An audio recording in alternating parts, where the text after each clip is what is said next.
How we doing? Joe Youngblood here, giving you the PAWrestling.com District 1 AAA Section South.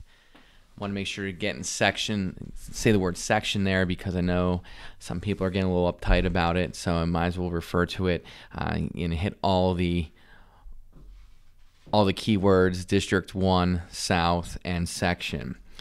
Starting off, backing up just 1 second, for the South and the West, I'm going to do a podcast-style preview where I'll talk about each weight class and the wrestlers that comprise the brackets and give my predictions on the top 4. And then at the end, we'll give the top 3 or 4 teams, I believe, how the race will pan out.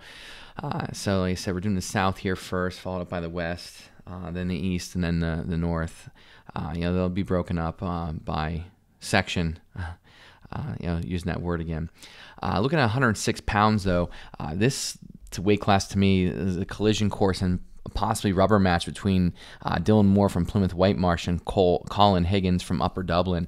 They split their series on the season, 1 match apiece, and 2 close matches. You had the senior on the freshman, and it's a tough one. I think when everything settles on Saturday at this tournament, I think Dylan Moore is going to win the title, 106 pounds, based on the fact he's been there before. You might see Higgins, the freshman, get a little overwhelmed, get a little swallowed up in the moment of being in his first postseason. Not taking anything away from him. He's gonna be around for a while because he's a freshman on that Dave Jones led Upper Dublin team. Other guys to watch out for in this weight class are Mason Brown and Alex Trilar from Brown from Radnor and Trilar from Ridley. And you can't count out freshman Chase Gallo from Interboro either. Is going to be a guy that's going to push to get to the in the top 4 from this weight class. So looking at it, Jalen Pacheco too, I can't overlook him. Saw him wrestle in person this season, and left impressed with his style and ability wrestling for Wissahickon. But like I said, I think it's going to go Moore, Higgins, and then I'm going to say,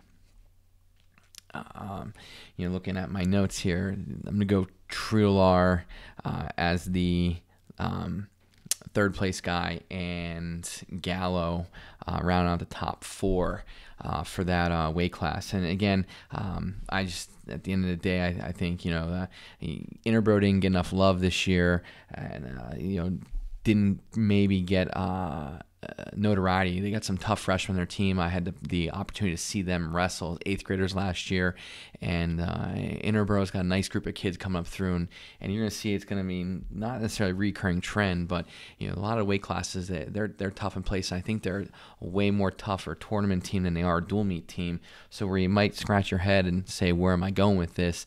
I think when it's all said and done Saturday, they're gonna be doing pretty good as a team in this tournament. Moving on to 113 pounds. This weight class, Keto Shah from Upper Darby is the class of this weight class. This is one where I can see the top 4 going. Shah, Adrian, now pronounce it wrong, Adrian Ace from Wissahickon going 1-2, and then you can flip a coin between Shippy and Pepper. Shippy, another tough freshman from Interboro, and Pepper, the senior from Radnor. So I'm going to give the nod to the freshman here from Interboro to finish 3rd over Pepper from Radnor, with that being your top 4. Moving on to 120 pounds. This is a weight class, a pretty balanced weight class as far as talent goes. You got 2 guys, a little top heavy. You got Rainey, the 1 seed, a sophomore from Ridley, and Lato, the freshman from Lower Merion. On the season, Lato has a victory over Rainey, but Rainey, according to the points system, gets the 1 seed. A little bit more on that later.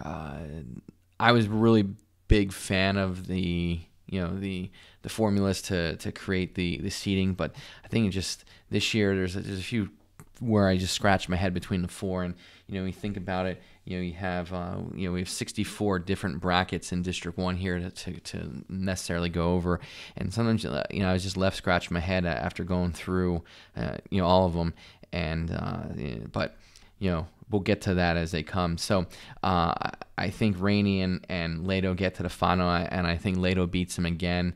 I'm going to take Half's advice and his recommendation that he's I won't anoint him the most exciting wrestler in District 1 just yet, and I get where Half Nelson on the forum's coming from, but if he's able to come from behind, he's got some, maybe he's got the stuff, he's got the magic as a freshman, we'll see. So I'm gonna take Half's recommendation and go with Leto here at 120 pounds to finish first. And again, after you drop off from these two, there's a lot of guys in this weight class that could easily get out. And in no particular order, you got Brett Rama from Upper Dublin, you have Alex Prieston from Wissahickon, Jake Methley from Springfield Delco, Victor Quintillana from Interboro, and again a third weight class in a row with a freshman from Interboro, and even Nick Levine, freshman from Radnor. You can't count him out. But I think when it's all said and done, your top four is going to go Leto, Rainey, and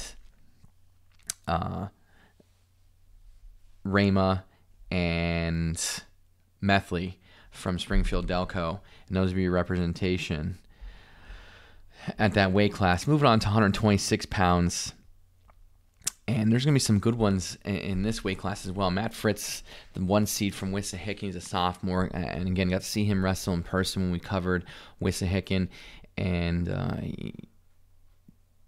he's a kid that's going to go for the full 6 and then some if he needs to. And this weight class is also one of the more balanced ones in this section, the South section. Andrew Coughlin from Lower Merion, Jacob Finley, freshman, Interboro, and obviously Chase Barlow, the 2 seed from Strathaven. This one I see going Fritz, Barlow, Finley, and Coughlin. I see these 4 seeds hold in this weight class. There's a pretty significant drop off after the first 4 seeds, and it's evident.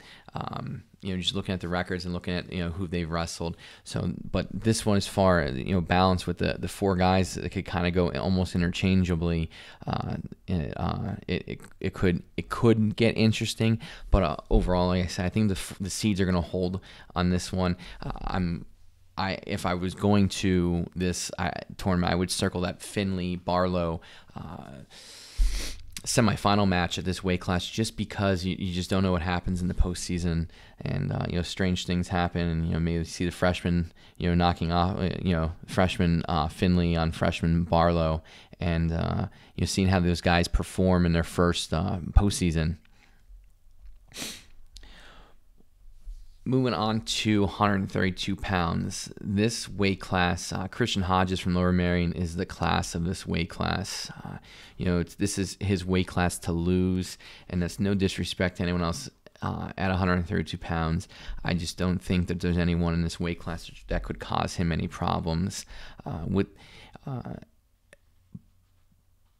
with that said, I think he's going to wrestle Charlie Brammer in the finals from Wissahickon, the senior, and Brammer's another guy, and that from that Coach Staggs Wissahickon team that's tough and is a tough out and solid wrestler. But at the end of the day, I think Hodges is going to cruise to the championship here.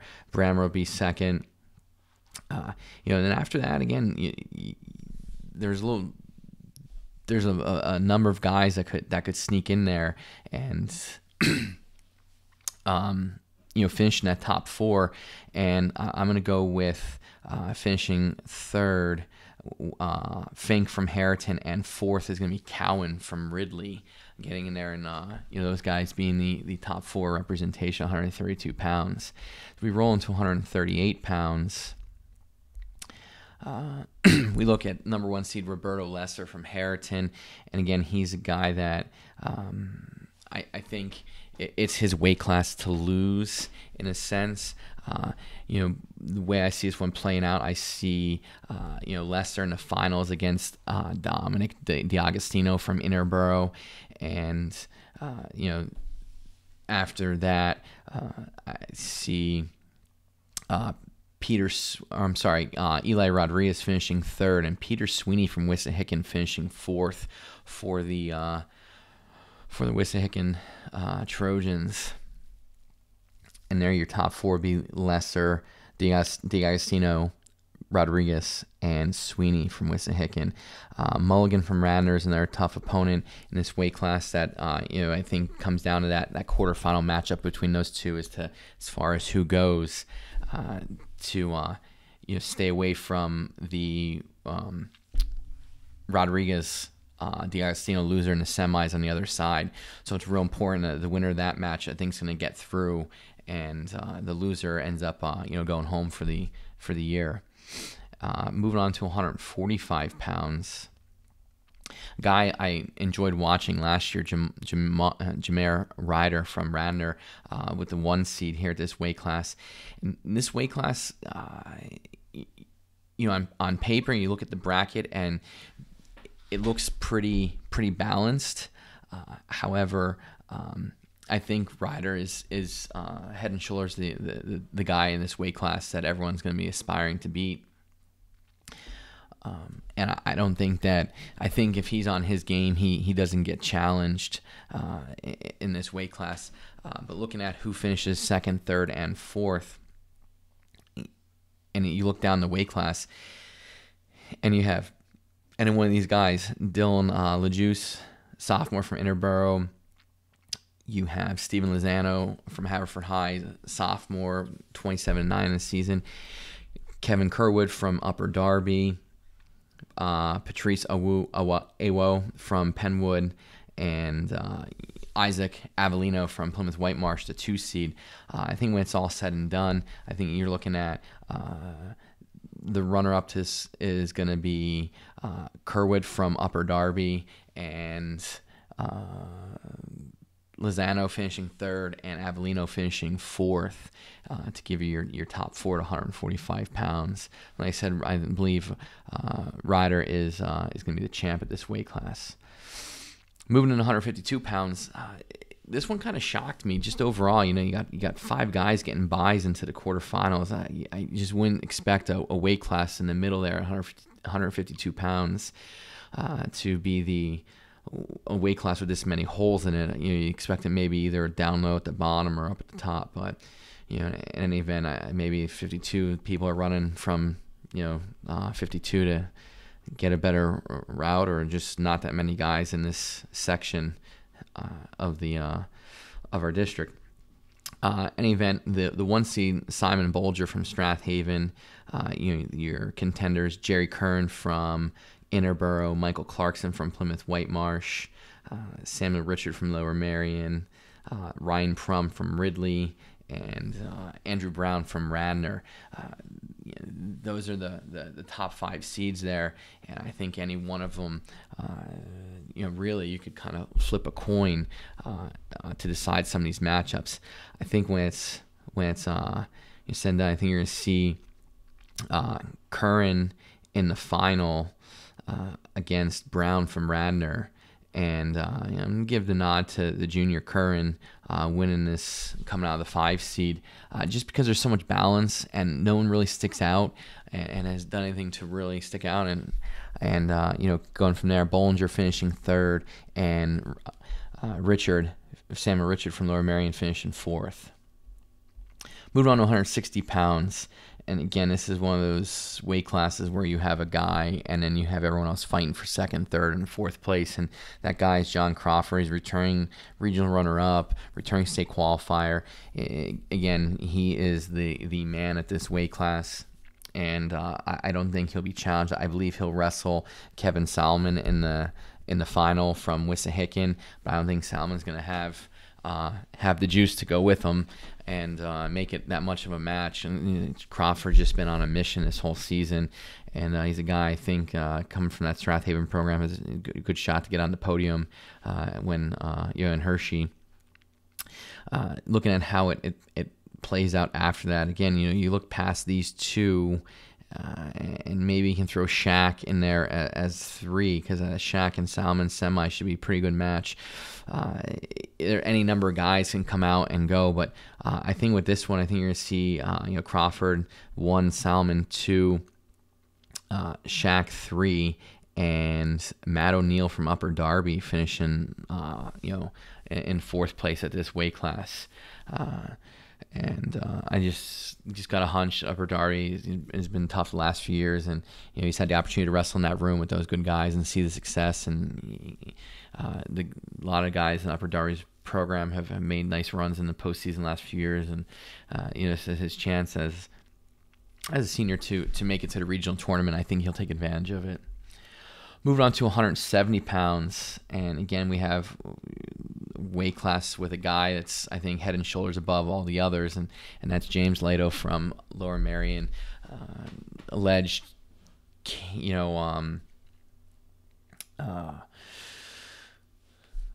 that there was a mess up with the weight, and then he ended up at 170 pounds. Maybe not the worst thing. He's maybe not have to worry about making weight.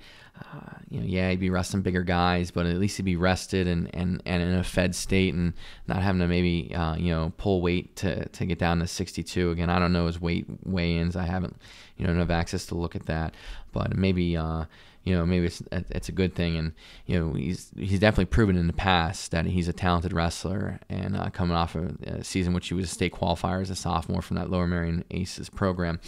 I think he wins a title here with relative ease. And this is another weight class where the seeds are going to kind of hold true in this one, like one or two other brackets earlier in this tournament. I think it's going to go 1 through 4. I think it's going to go Lato, Stamen in 2nd, Gray in 3rd, and Gray in 4th. Liam Gray, Academy Park in 3rd, and Matt Gray from Haverford High in 4th place. There's not a whole lot of parity in this weight class, and those 4 seem to be the class of it, with Lato being on a different level. Moving to 182 pounds, and this one has the potential maybe to be some of the better matchups than any others. You have some finals of this tournament that are going to have some pretty good matchups, but I think this weight class has I don't want to say most star power, but maybe the most talent. You have 3 guys that are pretty good and can go back and forth. You have Mason Novak, the senior, he's 31-0 from Upper Dublin. You have Dan Keller from Wissahickon, he's a junior, he's 27-10. And you got Shane McAdams from Haverford High, he's a junior, he's 30-2. I think hands down those 3 are the best in this weight class. That Keller-McAdams semifinal will be a good one. I think Keller wins to face Novak in the final. And although Novak has had Keller's number, I'm going to go with Keller to win this when it matters. I think just for the price of admission to come in and watch this match, not only to watch the match, but to watch Coach Dave Jones from Upper Dublin and Coach Staggs from Wissahickon, coach their tails off. 2 of the more animated guys that you'll see in the corner on a bench. And I've said before, and I think they're tremendous to watch because of how much passion they show and how they get into it. But I'm going to go with Keller in this one, and my reason behind it is they've wrestled like 4 times and they've all been close matches. And when it comes down to it, Keller's been in a lot more tough matches this year than Novak has. He's wrestled a tougher schedule, and that means a lot at this point of the year. Keller's been in those. He's been in matches he's lost. Novak hasn't, and Keller's been in matches and tough matches and won, tough matches and lost. And Novak's been in some tough matches this year, but not nearly enough.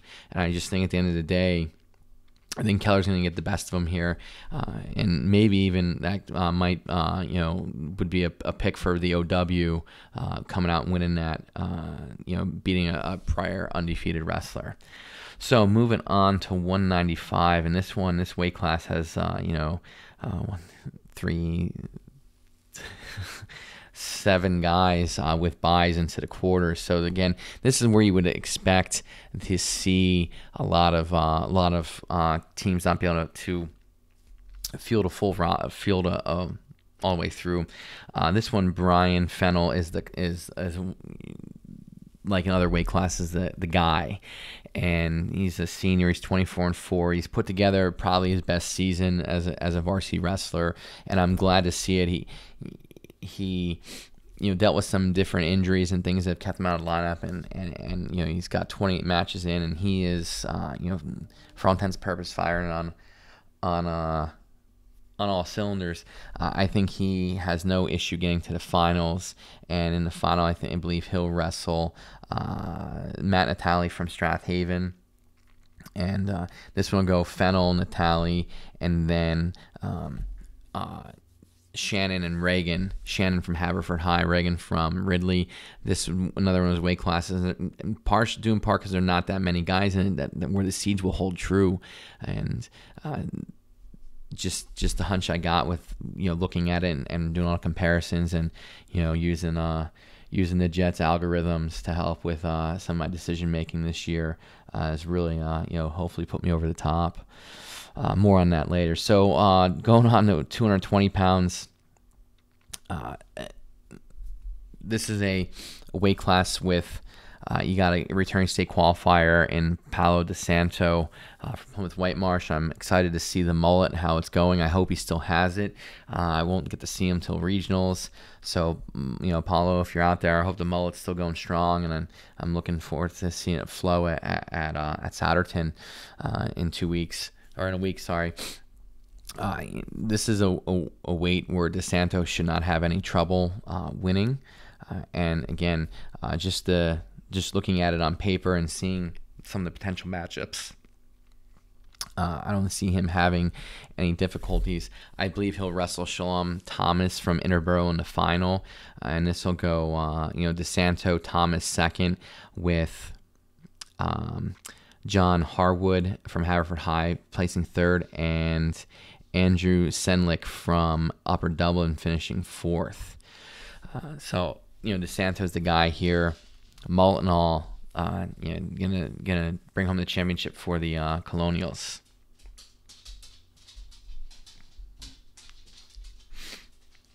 Moving on to heavyweight, last weight before I give my preview or predictions for the team race at this tournament. This is again going to have another I think marquee matchup if both guys make the final. I'm thinking Tom Bramwell from Ridley and Mark Thompson make the final here at 285. And it's a match that I think when it's all said and done, I think Bramwell, because he's bigger, he's got a little bit more leverage. I think he's going to be able to use that to his advantage. Thompson is a smaller, more compact, powerful heavyweight. I think that the length of Bramwell is going to give him problems. I got Bramwell winning it, Thompson finishing second, Clinton Madu from Upper Darby finishing third, and Joel, I'm going to say this wrong, Agyapong from Penwood finishing fourth. Penwood getting a qualifier for regionals out of this 285-pound bracket. So there you have it. There is the South brackets, 106 to 285. Looking at this one, breaking it down for the team race, I got 4 teams that come to mind. I'm gonna say Wissahickon wins it. I just think they, would just add to the season that they had, a nice season. I apologize. That's my dog walking around the background. That noise you hear, he's walking around on the hardwood floor here in my dining room. Anyway, I got Wissahickon, like I said, winning it. I'm going to say Strathaven comes up with a second place finish. I think they're going to have just enough to do that. And this is actually one of the districts with probably maybe the closest team race as far as like several teams being in contention. Some of the others are going to have 1 or 2 way at the top, or maybe just 1 at the top, and everyone else, I say, when it all ends here in the South on Saturday, you got Wissahickon, Strathaven, Ridley in third, and Interboro fourth. That's how I see it shaking out at the end of the tournament. Just like I said, I like that Interboro team. I like those young guys are going to score some points, and they're going to get a few of those guys to regionals, and it's going to be good for them and their development as a team and as individuals to get as many guys to regionals, especially those young freshmen and sophomores, to build upon it. I don't know what they have coming up behind it, but they're going to have a nice run there, and you're going to see a lot more from Interboro in the next year or two as these guys mature. I hope they stay on the same projection they're on. So there you have it. There's there's the District 1 AAA Section South. Tune in for the rest of the recordings. Like I said, they're all going to be broken up. So that's a wrap on this one.